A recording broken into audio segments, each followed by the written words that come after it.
Hello everyone, today I'll be narrating 3 new creepyposts that I found off of the Let's Not Meet subreddit. Liking this video and subscribing to my channel helps me a lot. After you've heard these stories, let me know what you think of them in the comments below. But without further ado, let's dive straight into their experiences. These are their stories.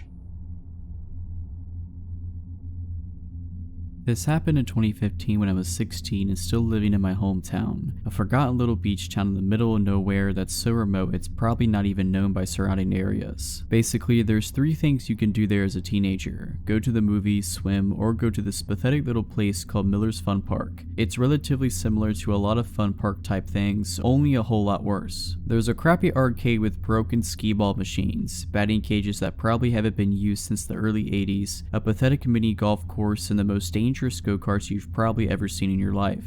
Miller's Fun Park is on the edge of a field. On the opposite side of the field, about 3 miles down, is the beach, and across the single street are woods. If our town is in the middle of nowhere, Miller's is practically on the moon. My cousin Emma and I decided one summer night that we wanted to go go-karting. It was around 10 p.m, so we knew it'd be almost deserted, but that was the way we liked it. I picked her up from her house and we made the long drive down. Once we had arrived and parked in the nearly empty parking lot, we hopped out of the car and paid for some go-karting tickets. The same people had worked there forever. There was no one there except for a few boys in the arcade and a guy who looked to be in his 60s sitting on a bench near the batting cages. Emma and I paid him no mind and went to the go-kart track. Like I said, these karts were incredibly dangerous, so I was focused on nothing but making sure I wasn't going to skid and flip as we raced way too fast around the windy track. This is why I didn't notice the guy walking over to the fence, and why I didn't notice him watching us until we pulled into the lanes after our last lap. He was standing on the other side of the fence, right where I parked. He stared at me with the most unsettling expression, a weird smile with dark eyes. I managed an uneasy smile back, handed another ticket to the guy running the go-karts, who was obviously higher than a kite, and Emma and I went off again. This time I couldn't focus. The dude gave me the worst type of feeling. My eyes were constantly finding their way to the metal fence where he stood, unmoving and watching us every time we were in his view. And the thing that was bothering me the most was we only had bought 3 tickets. We were on our second to last run and he was standing directly next to the exit gate. I was just praying that he'd move before we were done. But of course, no such luck. Our last go came and went, and I had no choice but to pull in next to him, unbuckle my seatbelt, and get out of my go-kart. I glanced over at Emma a few feet away as I opened the exit gate to see if she was as scared as I was, but she didn't seem to notice as she bounced over and bragged about how she had beat me the last 2 times. I was barely listening. I opened the gate and the guy stepped in front of me just as I was leaving. "Hey there," he said. His voice was dry and he smelled of cigarettes. "What are you girls doing all alone here?" My eyes darted over to Emma, who was looking at the dude with both confusion and annoyance. What?" she said, pushing past the gate so she stood beside me. "It's so late." His tone was as hungry as his eyes, and he reminded me of a snake. "Do your parents know that you're out?" "Yes," I answered quickly. "They're waiting for us actually. We need to get going." This was a lie and probably sounded like it from my tone, but I tried to push past him anyway. It didn't work. He grabbed my shoulder to keep me in front of him. "Nonsense. I saw you girls pull up alone." My heart dropped to my stomach. He had? "Are you heading out? Why don't I walk you to your car?" He starts inching towards me and I look to Emma for help.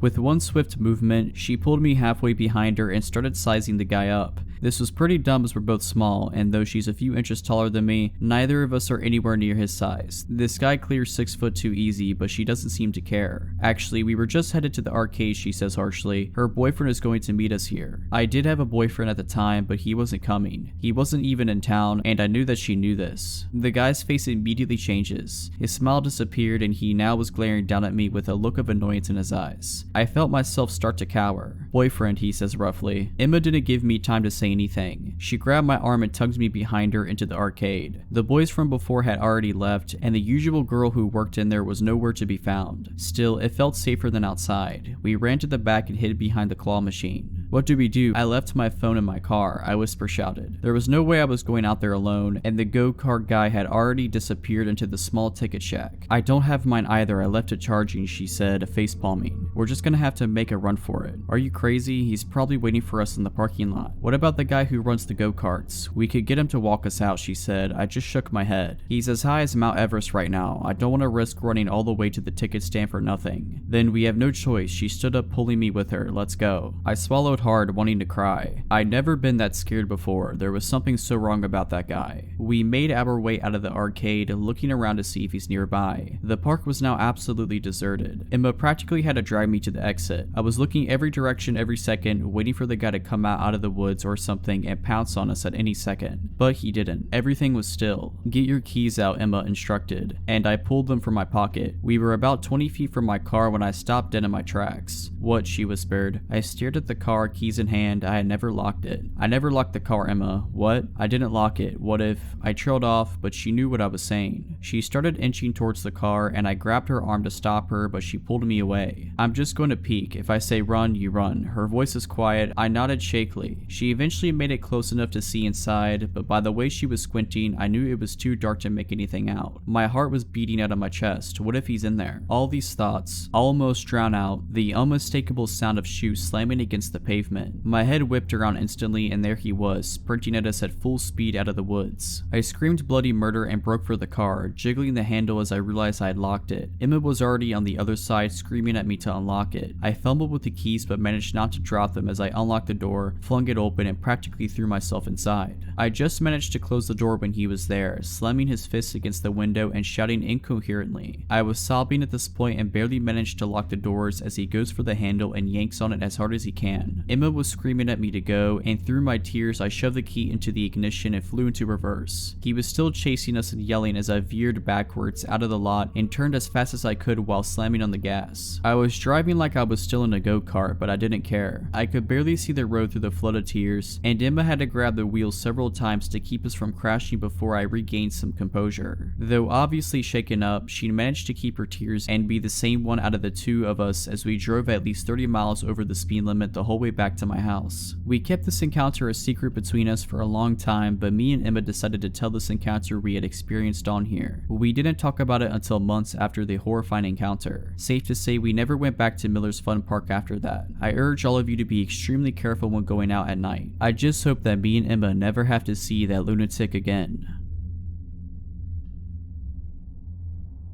This story is about an event that happened to my mother around 1972 when she was 8 years old. To set the scene, both of my grandparents ran a restaurant/gas station in our hometown. They have always run a business of some type since the 50s. This means that a lot of days my mom would take the school bus home and stay by herself if my grandma had to stay and help run things, usually no more than an hour or two. My uncle, her older brother, would usually come home on the bus with her, but he was a little older and sometimes had football practice. So was the case on the day of the event I'm getting to. So my mother arrived home on this day, let herself in the house, and put away her things. She had just recently received a new puppy and knew the first thing she needed to do was take the pup out to the yard to use the restroom. She wrapped the dog in a white towel, this is important, and walked him outside. As she put down the dog, she shook its hair out of the blanket, flailing it about the wind. It's then she noticed the neighbor's son was staring at her from across the street. This guy was in his late 20s and was known to be very strange. My mom said he always creeped her and everyone else out. She said he would stare at her when she would play outside and made her feel generally uncomfortable. She said he appeared out of nowhere in his yard that day, and as she took out the blanket, he began grinning and waving. Feeling more than a little shook, she picked up her pup, went inside and locked the door. She began to do some homework, and after about 5 minutes of work, she heard a loud knock at the door. She slowly walked to the window to see who it was. She knew it wasn't my grandparents because of course they had keys. As she opened the blinds, her eyes locked with those of the creep from across the street, like he was already looking in the window. She jumped and said she screamed a little as she shut the blinds. She walked to the door and made sure it was locked. She said he just continued with the slow, continuous thud on the door, almost in rhythm. Knock, knock, knock. Then she really got terrified as he began speaking to her through the door. "Hi, sweetie. I saw you with your doggy. Let me in to see him." She was in shock. "Come on and let me in, sweetie. Please, I want to see your puppy." In full freak-out mode, my mom screamed, "You need to leave now. You need to go back to your house. I don't know you." He kept knocking. Knock, knock, knock. I can see the fear in my mom's eyes when she describes that part. He said, "Let me in. I saw you waving your flag of surrender." I kid you not, the guy thought my mom's shaking hair from the blanket was a flag of surrender and a sign for him to come over. My mom screamed, "I'm calling my dad and the police if you don't leave now." With this, the knocking stopped. She tried to catch her breath and shake off her fear. She then got up from the door and ran to the basement basement level of the home. It was an old house, so the kitchen and the rec room were down there along with the only phone in the house. She made it to the phone and began to dial 911. All of a sudden, she heard a shatter from the next room. She looked over to see the crazed neighbor attempting to crawl through the kitchen window. He was ripping down the curtain as his upper body got through, and my mother screamed what was happening to the police on the phone. All of a sudden, he was bleeding from the abdomen where the window glass had cut him as his lower half couldn't squeeze through. Then my mom began hearing my grandmother's screams, "What are you doing?" Then the guy yelling in pain and squirming out the window as she hit him from behind with some tool that was laying in her garden on the side of the house where the entrance to the window was. He managed to get out the window and bolted to his house. The police came, grandma called my grandfather, and he arrived as well after shutting down the business as soon as she told him. They arrested him for breaking and entering. On the day of his court date, he told them the white flag of surrender story, but this was the final nut on his crazy cake as they put him in a mental institution that day. He may have gotten out but went back because my mother said he later died in an institution. Outside the courthouse, the crazy family of the creep tried to blame my 8-year-old mother, and the man's father called my mother a harlot. We always can't help but wonder though, what would he have done to her if my grandma didn't come home at that moment? This took place when I was about 16. My aunt was in town visiting and we were coming back from the grocery store. We were driving back to my mom's house. My parents are divorced and she lived way out in the country. Like, it's a 10-minute drive from anywhere. We pull up our driveway and a red car pulls in behind us. My aunt and I stay in the car and the man approaches the driver's side door. I can't rightly tell you why he looked like a creep, but he looked like a creep. Very pasty skin, eyes that were staring down too hard, just overall weird. He claims he is lost and looking for his way to a fitness center in the town next over. The exact fitness center that is about a minute away from where the grocery store is, i.e. the opposite direction of where we just came from. Super odd, but I give him directions. He thanks me, but continues to stare at me. He asks if we know each other and I reply no. He gives me his name and I again repeat no, I do not. A couple of seconds of awkward staring and he asks me what my name is. Well, being an idiot and feeling anxious, I tell him that was a mistake. He confirms we don't know each other. Oh really? And heads back to his car and we watch him leave. My aunt and I agree he was very strange, but shake it off and take the groceries in. From where we were parked, you have to take a little windy path up behind the house to the back door. My aunt goes outside to grab the rest of the groceries and I settle on the couch in the living room and look outside. Red car in the driveway. My aunt comes upstairs and said the guy was almost to our door and claimed he forgot the directions. My aunt curtly told him right, left, right, and told him to leave. The directions were truly that simple when following the main roads. I'm freaked, she's freaked, but we never see him again. A month passes and I'm chilling at my dad's and posted something like, "I'm bored at my dad's house, who wants to chill?" on Facebook. Guys, always set your page to private. Several minutes later, I get a message from the same guy asking if I wanted him to come over. I'm home alone and understandably terrified. I immediately block him and tell my dad, who goes to one of his cop friends to see if they know anything about this guy. Well, this man was kicked out of a local university for stalking, and had 2 other counts of stalking on top of that and a restraining order. Another month goes by and I'm in study hall with a friend and he is telling me about this guy who was stalking his older sister. I don't remember the specific details, but it was definitely the story of someone being stalked. The craziest part was the stalker almost drove this girl's brother off the road in an attempt to get him to pull over. Once pulled over, stalker jumped out and was making his way to my friend's vehicle when my friend noped right out of there. I'm sure you guessed it, but the stalker and the creep I ran into were the same person. Alright, so that's it. Hope you enjoyed this video. If you did, consider liking this video and subscribing to my channel. Let me know what you thought of these stories in the comments below. But as always, Have a nice day.